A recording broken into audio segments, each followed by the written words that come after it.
warahmatullahi wabarakatuh.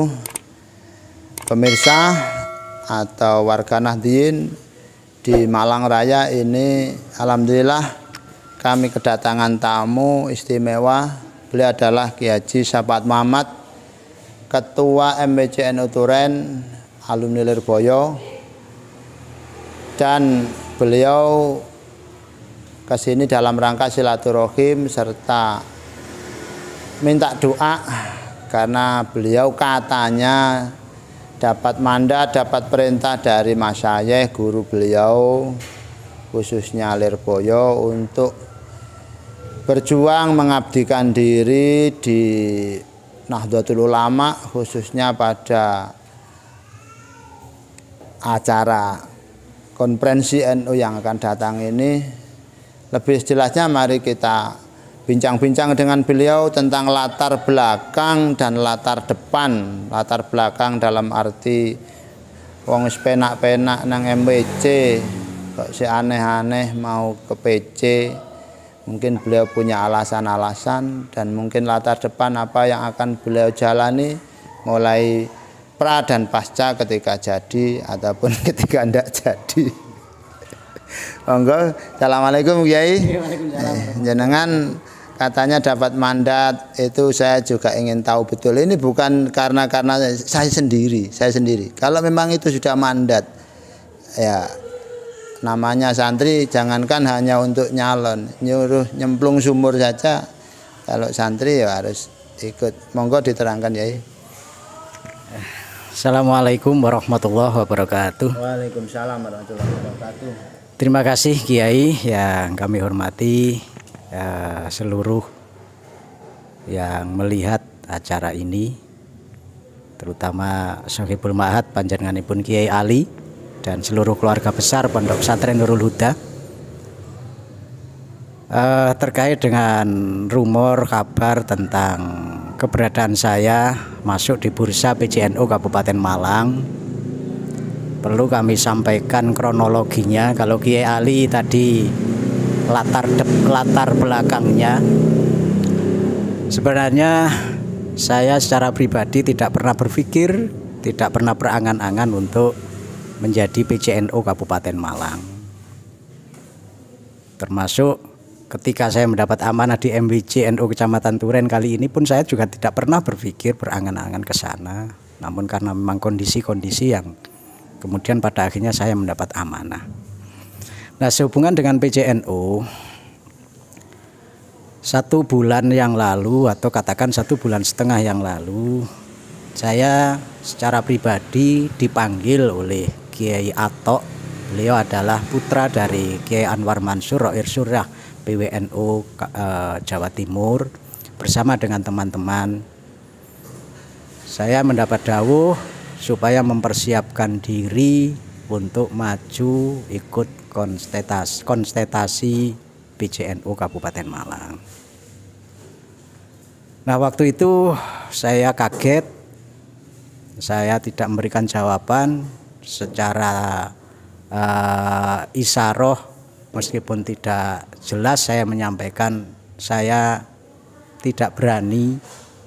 Dengan bahasa santri saya berusaha untuk mulet, untuk menolak apa yang menjadi dawuh beliau.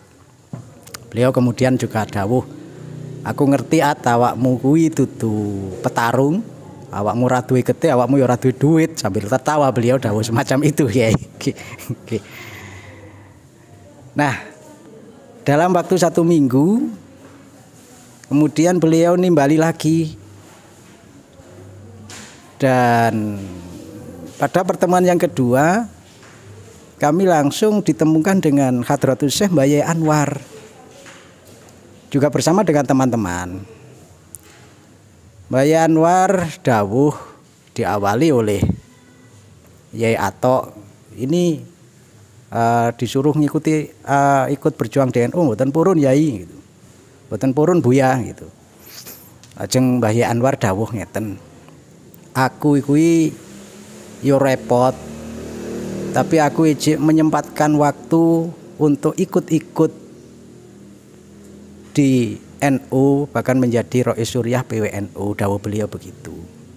Maka saya minta teman-teman yang bisa di ranting masuk di ranting, berkhidmah di ranting, yang bisa di MBC di MBC, yang bisa di PC ya di PC.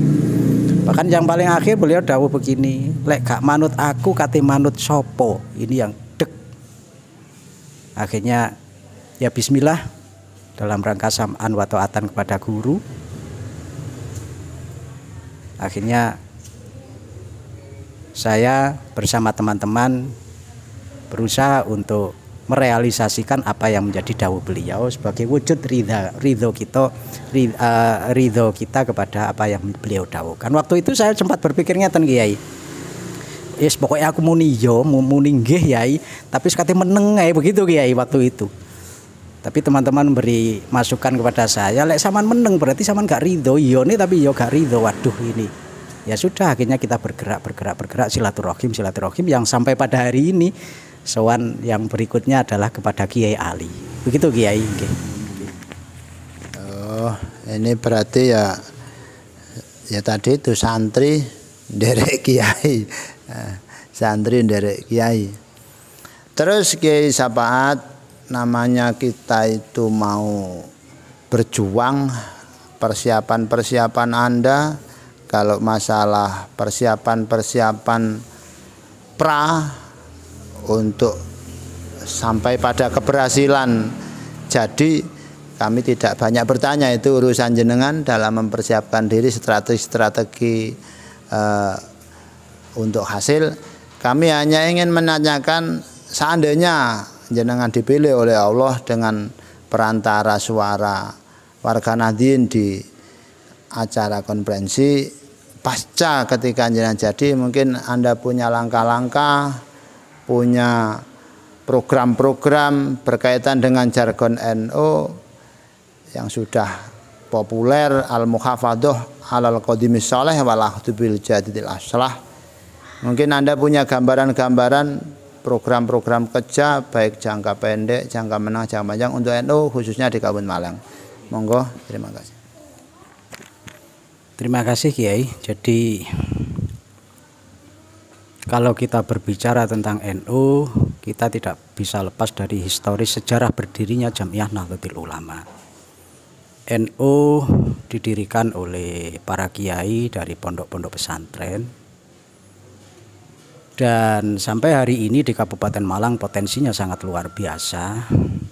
Kita tahu kaderisasi, mungkin kader PKPNU di Kabupaten Malang ini terbesar, terbanyak di Jawa Timur. Kemudian juga ada langkah-langkah bidang pendidikan, bidang ekonomi, kemudian juga kemandirian lewat Lazisnu yang sekarang sudah berjalan dengan baik. Nah, potensi-potensi itulah bagaimana kemudian nanti bisa kita bangun sinergitas yang baik, sehingga dibutuhkan adanya sebuah kekuatan kebersamaan, membangun konsolidasi, di mana kalau saya menerapkan di Kecamatan Turen, ada beberapa langkah yang sudah ditempuh, barangkali ini nanti bisa kemudian dilebarkan sayap-sayap ke Kabupaten Malang. Konsolidasi ini menjadi satu hal yang penting untuk membangun pola pikir kesamaan sudut pandang, bahwa meskipun kita di ruang-ruang sendiri, tapi yang tidak kalah penting adalah membangun rumah besar yang disebut dengan Jamiah Nahdlatul Ulama, sehingga masing-masing terbangun sinergitas yang bagus, tidak terjebak dengan ruang-ruang kecilnya, tapi bagaimana kemudian demi kebesaran Jamiah Nahdlatul Ulama. Kemudian yang berikutnya terkait dengan kaderisasi, saya teringat dengan teman-teman kami di Kecamatan Turen, bahwa kaderisasi ini penting, namun yang tidak kalah penting adalah bagaimana mengelola dan pemberdayaan kader. Ibarat kita sudah di training, pemain bola sudah siap dengan segala macam kekuatan militansinya, namun kalau kita tidak carikan ruang-ruang untuk bertanding, ya nanti akan menguap dengan sendirinya. Ini juga tidak kalah penting, dan alhamdulillah di Turen ini bisa kami lakukan bersama-sama, sehingga potensi-potensi kader bisa terserap sesuai dengan kebutuhan yang ada di lapangan. Dan yang berikutnya adalah tentang kemandirian. Ini juga perlu untuk kita perkuat kembali. Kemandirian bisa kita bangun lewat koinisasi, bisa kita bangun melalui penguatan ekonomi dan lain sebagainya. Dengan kemandirian insya Allah NU akan semakin kuat, tidak tergantung dengan siapapun, namun NU mampu untuk berdiri dengan kokoh, bersinergi dengan semua elemen masyarakat. Karena NU itu adalah rumah besar yang di bawahnya ada berbagai macam etnis, ada berbagai macam jamaah, ada berbagai macam pesantren, bahkan ada berbagai macam aliran thariqah dan lain sebagainya. Juga termasuk banyak di bawah payung NU itu ada aspirasi politik yang berbeda-beda. Nah, ini bagaimana kemudian NU mampu mengayomi semuanya, tidak terjebak di satu ruang saja, tapi bagaimana bisa mengayomi semuanya. Nah, terkait dengan kembali kepada al-mukhafadhah ala qadimis sholih, bahwa NU adalah lahir dari pesantren, maka bagaimana kita perkuat pesantren sebagai lembaga pendidikan tertua di Indonesia yang selama ini keberadaannya dan hasil outputnya sudah sangat dirasakan di tengah-tengah masyarakat. Namun yang tidak kalah penting bahwa kita kembali ke pesantren, kita juga tidak menafikan bahwa tuntutan zaman saat ini bagaimana kita bisa menangkap, tidak terjebak pada al-mukhafadhah alal qadimis sholih, tapi juga wal ahdhu bil jadidil aslah. Teringat dengan dawuhnya Mbah Maimun Jubair, alal akil ayyakuna arifan bizamanihi. Orang pandai harus peka dengan tuntutan zaman. Tuntutan zaman kali ini adalah bagaimana bisa memadukan pola-pola tradisional dan pendidikan-pendidikan kekinian, pendidikan-pendidikan formal yang memang saat ini juga sangat dibutuhkan. Sehingga NU ke depan akan benar-benar mampu menjawab tuntutan zaman. Mungkin itu Kiai.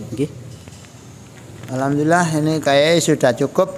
Jadi latar belakang sampai latar depan dari Kiai Muhammad Syafaat Muhammad. Mudah-mudahan Allah meridhai dan mudah-mudahan digampangkan. Jadi tetap NU berangkat dari pesantren, tapi juga tidak hanya berkutat pada pesantren. NU tetap harus berjuang dalam level dan di level apapun. Mudah-mudahan bisa terhasil. Amin ya. Mohon doanya Kiai, mudah-mudahan apapun yang terjadi semuanya maslahah untuk Jamiah Nahdlatul Ulama. Amin amin amin amin amin. Ya, mudah-mudahan Allah meridhai dan kami tidak menutup pintu untuk siapapun dari manapun yang mau silaturahim ke sini. Kami tetap monggo.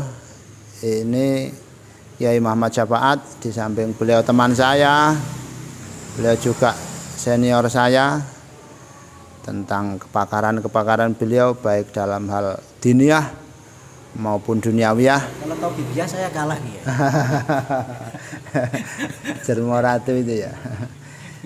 Mungkin cukup sekian, ini sudah gamblang sekali ya. Jadi NU harus tetap untuk fid dunya hasanah wa fil akhirati hasanah. Tidak hanya sekup kecil, tapi untuk mursalah umat secara umum. Dan NU adalah untuk Indonesia. Amin ya rabbal alamin. Sekian, assalamualaikum warahmatullahi wabarakatuh.